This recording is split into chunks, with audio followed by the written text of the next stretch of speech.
திரு வன்னியரசு, நான் உங்களிடமிருந்தே தொடங்குறேன். அதிமுக பாஜக கூட்டணியால அதிமுகவுக்கு ஆபத்து இருக்கிறது, அதிமுகவை பாஜக விழுங்கிவிடும் அப்படின்லாம் தொடர்ச்சியா விடுதலை சிறுத்தைகள் கட்சி அதன் தலைவர் திருமாவளவன் பேசுவது என்பது என்ன, அதிமுக மேல அவ்வளவு அக்கறை இருக்கிறதா அப்படிங்கிற கேள்விதான் பிரதானமா எழுது. தமிழ்நாட்டு மக்கள் மீதான அக்கறையெல்லாம் நாங்கள் சொல்கிறோம். அதிமுக ஒரு மாநில உரிமை பேசிய ஒரு கட்சி தான். கடந்த காலங்களில் அதிமுக மட்டும்தான் எந்த கட்சியோடு கூட்டணி பேசினதோ அதுதான் அறிவிக்கும், எந்த அறிவிப்பையும் அவங்க தான் அறிவிப்பாங்க. இப்போ 2 நாளைக்கு முன்பு மரியாதைக்குரிய இந்திய ஒன்றியத்தினுடைய உள்துறை அமைச்சர் அமித்ஷா அவருடைய 2 பேப்பரில் அவருடைய நேர்காணல் நம்ம பார்த்துருப்போம். அதில் ரொம்ப தெளிவாக அதில் சொல்கிறாரு, கூட்டணி ஆட்சி அப்படிங்கிறத தெளிவுபடுத்துகிறாரு. முதலமைச்சர் யார் அப்படிங்கிறத கூட அவர் அதிமுக முதலமைச்சர் அப்படின்னா யார் அப்படிங்கிறது கூட சொல்லலை. ஏன்னா அன்றைக்கி அதிமுகவினுடைய அஃபீஷியலாக பொதுச் செயலாளர் மரியாதைக்குரிய எடப்பாடி பழனிசாமி அவர்கள் தான், வேறு யாரும் இல்லை. இப்போ அவர் பேர் அவர் சொல்லலை.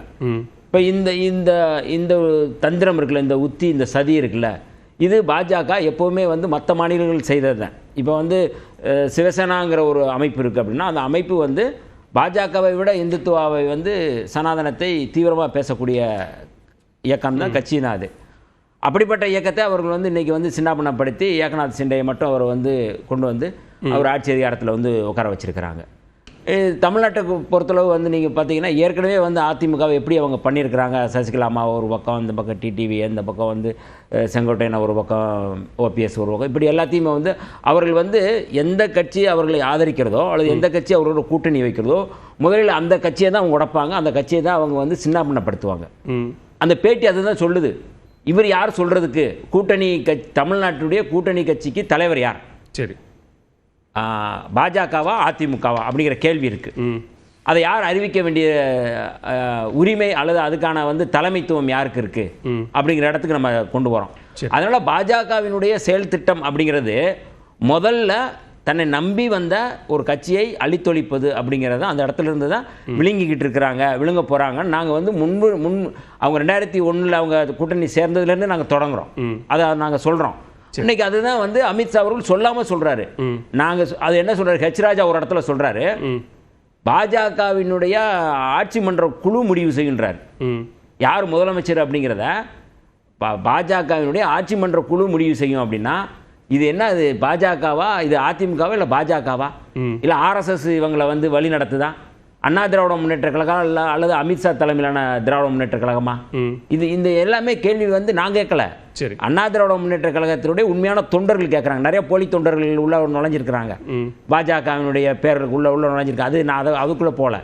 அண்ணா திராவிட முன்னேற்ற கழகத்தினுடைய உண்மை தொண்டர்கள், புரட்சி தலைவர் எம்ஜிஆர் எப்படி 1982 சட்டப்பேரவையில் இந்து முன்னணியை எவ்வளோ எச்சரித்தார், ஆர்எஸ்எஸ் எவ்வளோ மோசமாக விமர்சனம் பண்ணியிருக்கிறாரு அப்படிங்கிற அதை ஏற்றுக்கொண்ட தொண்டர்கள், சரி, புரட்சி தலைவி ஜெயலலிதா அம்மையாரை ஏற்றுக்கொண்ட தொண்டர்கள் இன்னைக்கு இதை பூரா எப்படி இதை ஏற்றுக்க முடியும் அப்படிங்கிற இடத்துல நகர்றாங்க. இல்லை, இத்தனை நீண்ட நெடிய ஒரு அரசியல் பாரம்பரியம் கொண்ட இத்தனை ஆண்டு காலம் ஆட்சி செய்த ஒரு கட்சிக்கு நீங்க சொல்ற இந்த விஷயங்கள் எல்லாம் மற்ற மாநிலங்களில் பாஜக செய்ததையோ அல்லது இதற்கு முன்னாடி கூட்டணியில் இருந்தபோது ஒரு அனுபவம் இருக்கு, அதெல்லாம் அதிமுகவுக்கு தெரியாதா? தெரியாமையா கூட்டணி வச்சிருக்காங்க?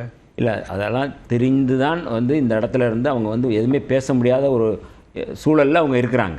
நீங்கள் இப்போ இது குறித்து அமித்ஷா அவர்களுடைய பேட்டி குறித்து தெளிவாக யார் சொல்லியிருக்கிறாங்க? மரியாதைக்குரிய எடப்பாடி பழனிசாமி அவர்கள் தான் முதல்வர் அப்படிங்கிறத எடப்பாடி பழனிசாமி சொல்லலை. இது அதை அடுத்த கட்டமாக இருக்கிற யாராவது அழுத்தமாக சொல்லியிருக்கிறாங்களா? இதில் என்ன, இதில் ஏன் சொல்ல மறுக்கிறாங்க?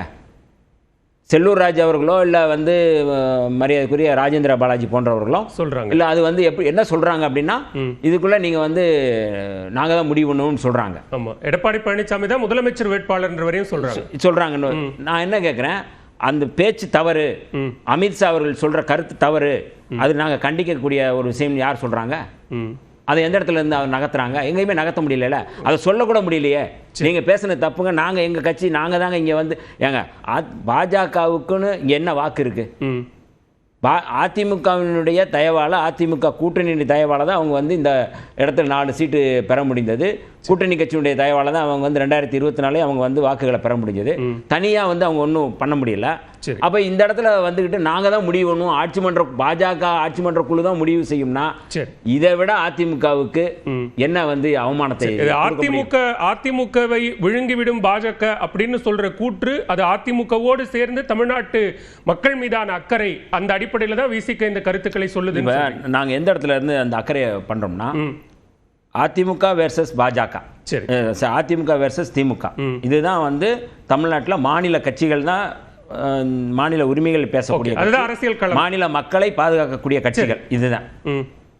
காங்கிரஸ் காலங்களில் அந்த அகில இந்திய அளவில் இருக்கிற கட்சிகள் இருந்த ஆட்சியில் இருந்தது, அவங்க ஆட்சி அதிகாரத்தில் இருந்ததெல்லாம் மாற்றி இந்தியா முழுக்க மாநில கட்சிகள் தான் ஆட்சி அதிகாரத்துக்கு வருது. இப்ப மீண்டும் உல்டாவா மாநில கட்சிகளை எதுவும் இல்லாம பண்ணிட்டோம்னா தேசிய கட்சிகள் தன்னுடைய ஆளுமையை செலுத்த முடியும் என்கிற ஒரு தொலைநோக்கு பார்வையில மாநில கட்சிகளை அவங்க எல்லா மாநிலங்களையும் முதல்ல கை வைக்கிறது மாநில கட்சிகளை தான் அவங்கள கை வைக்கிறது.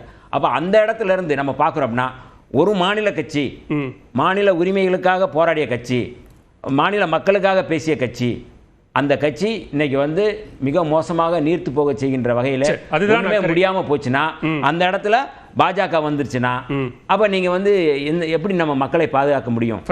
இந்த ஒரு தொலைநோக்கு பார்வையில நாங்க சொல்றோம். முதற்கட்ட கருத்து திரு ஸ்ரீதர், இங்க ஒருவேளை நாடாளுமன்ற தேர்தலில் பாஜகவோடு கூட்டணி வைத்திருந்தால் அது அதிமுகவுக்கு பலனா இருந்திருக்கும், நாடாளுமன்ற உறுப்பினர்கள் அல்லது அமைச்சர்கள் பதவியாவது கிடைச்சிருக்கும்.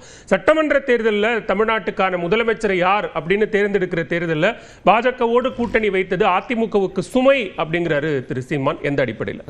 2014 அதிமுக பாஜக விட்டு வெளியே வந்த போது நாங்கள் அது பாராட்டு தெரிவிச்சிருந்தோம். அது பாஜகவோடு ஒத்து போக முடியாத கட்சி தான் அதிமுக, அல்லது பாஜகவின் இணைப்பே அதிமுகவுடைய வாக்கு வங்கி சாய்க்கும் அப்படின்றது தான் பார்வை.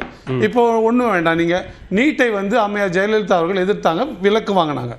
விலக்கு வாங்கி இங்கே நீட்டு வராமல் அவர்கள் இருந்த காலம் வரைக்கும் பார்த்துட்டு இருந்தாங்க. அப்போ நீட்டை பொறுத்த வரைக்கும் அதிமுகவோட கட்சி பூர்வமான நிலைப்பாடு நீட்டிலிருந்து விலக்கு பெறணும் அப்படின்றது தான். அது தேர்தல் அறிக்கையிலும் கிட்டத்தட்ட அப்படிதான் இருக்கணும். ஆனா பாஜகவோட கோட்பாடு என்ன? நீட்டை எல்லா மாநிலங்களையும் செலுத்தணும் அப்படின்றது தான் பாஜகவோட நிலைப்பாடு. அப்ப இது ரெண்டும் நேர்முரணான கருத்துக்கள். இப்ப நீ மொழிக் கொள்கை எடுத்துக்கிட்டீங்கன்னா, இங்க இந்தி தேவையில்லைன்றது தான் இங்க இருக்கிற எல்லா வேறுபாடுகளும் தாண்டி எல்லா கட்சிகளுடைய ஏற்பாடு இந்தி இங்க தேவையற்ற மொழி அப்படின்றது தான். ஆனா பாஜகவோட நிலைப்பாடு மும்மொழி கொள்கை தான். அதாவது இந்தி முக்கியத்துவம் எப்படியோ ஒரு விதத்துல அதிமுக இருமொழி கொள்கையில இது முரண்படுது. இந்த முரண்களை வச்சுக்கிட்டு இருக்கும்போது இவர்கள் தேர்தல் வெளியில போய் கேட்கும்போது குறைந்தபட்ச செயல் திட்டமா நாங்க நீட்டுக்கு விலக்கு கொடுப்போம் அப்படின்னு பாஜக சொல்ல போதா, இல்ல தமிழ்நாட்டுக்கு நாங்க இந்த மும்மொழி கொள்கையை செயல்படுத்த மாட்டோம்னு சொல்ல போதான்ற கேள்வி உட்படவே அதுக்குள்ள இருக்கு. அப்ப இந்த மாதிரி முரண்களை இருக்கும்போது அதிமுக என்கிற கட்சிக்கு பாஜக சுமையா இருக்குமா சுகமா இருக்குமான்னு கேட்டா சுமையா இருக்கும் தான். அதுதானே சார் அவங்க கொள்கை வேறு கூட்டணி வேறுன்னு தெளிவுபடுத்துறாங்க. கொள்கை ரீதியாக முரண்கள் இருக்கலாம், ஆனா இது ஒரு தேர்தல் கூட்டணி, இதுல கொள்கை சமரசம் அப்படிங்கிறதுலாம் இல்ல. ஆனா தேர்தலுக்கான ஒரு கூட்டணி, சீட் ஷேரிங் மட்டும்தான் இதுல இருக்கும் அப்படிங்கிறது தானே அதிமுகவினுடைய வாதம். அப்படி நீங்க கொள்கை இல்ல கூட்டணி மட்டும்தான் இருக்குன்னா ஏன் அதிமுகவும் திமுகவும் கூட்டணி சேரல? ஏன் பாஜகவும் காங்கிரஸும் கூட்டணி சேரல? அந்த கேள்வி இல்லை. கொள்கையெல்லாம் நீங்க திமுகவிற்கும் அதிமுகவிற்கும் என்ன பெரிய கோட்பாட்டு அளவில் வித்தியாசம்? காங்கிரஸுக்கும் பாஜகவுக்கும் பெரிய கோட்பாட்டு அளவில் என்ன வித்தியாசம்? காங்கிரஸ் சாஃப்ட் இந்துத்துவா, சாஃப்ட் முதலாளித்துவம், கார்பரேட் தன்மை கொண்டது. அதையே நேரடியா வெளிப்படையா கடுமையா கொண்டது பாஜக. ஏன் பாஜகவும் காங்கிரஸும் கூட்டணி சேரல? இது நீங்க உள்ள அப்படிலாம் நீங்க அரசியல் வெளியில சொல்லிட முடியாது, சொன்னா அது சரியா இருக்காது. நீங்க ஊர்கா பாட்டில் மேல தேனுன்னு எழுதி ஒட்டிட்டா உள்ள இனிக்குமா? இல்ல நாங்க செய்ய மாட்டோம், நாங்க இது கொள்கை கூட்டினா மக்கள் ஏற்கணும்ல. இப்போ சின்ன சாதாரண எடுத்துக்காட்டுங்க, நான் அதிமுகவில் இல்லாத பொழுதும் மோடி அவர்கள் அம்மையார் ஜெயலலிதாவை அவர் இல்லம் தேடி பார்த்து விட்டு சென்ற பொழுது எனக்கு பெருமையா இருந்தது, ஒரு தமிழனா ஒரு உணர்வா. ஆனா எடப்பாடி அவர்கள் அவர் போய் மோடி கிட்ட நின்றுட்டு இருக்கிறது, அவர்கிட்ட குனிஞ்சு பேசுறது எனக்கு குறைவா இருக்குது, மரியாதை குறைவா. இந்த மாதிரி உணர்வுகள் இருக்குல்ல, இந்த உணர்வுகளுக்கு எப்பொழுதுமே பாஜக சரியான மரியாதை கொடுக்காது. அது எல்லா மாநில கட்சிகளும் எள்ளி நகையாடும். இந்த போக்கு, இந்த big boss attitude, high handed behaviour இருக்கு இல்லைங்களா, இந்த பிஹேவியரை தமிழகத்தில் யாரும் விரும்ப மாட்டாங்க. அப்படி விரும்பாத சூழ்நிலையில பாஜகவுடைய கூட்டணி அதிமுகவுக்கு எப்படி சுகமா இருக்க முடியும்? அது சுமையா தான் அமையும். ஒண்ணு. இதை தாண்டி காங்கிரஸ் இந்தியாவில் இருக்கிற எல்லா இனங்களுக்கும் எதிரான கட்சி. பாஜக என்பது மனித குலத்துக்கே எதிரான கட்சி. இங்க இருக்கிறது இந்தியர் ஒற்றுமையை ஒருபோதும் பாஜக பேசுவதில்லை. மாறா இந்துக்கள் என்ற ஒற்றுமை தான் பேசுது. அதுலயும் ஒழுங்கா இருக்கான இருக்காது. ராமர் ஒரு இடத்துல எடுத்துக்கும், பூரி ஜெகநாதர் ஒரு இடத்துல எடுத்துக்கும், கேரளாவுக்கு போன ஐயப்பன் எடுத்துக்கும், தமிழ்நாட்டுக்கு வந்தா முருகன் எடுத்துக்கும். அதுக்கு தேவை மதவாத அரசியலை தவிர இந்துக்கள் ஒருமைப்பாடுன்னு சொல்றது கூட தவறான பொய்யானது, போலி வேஷம்.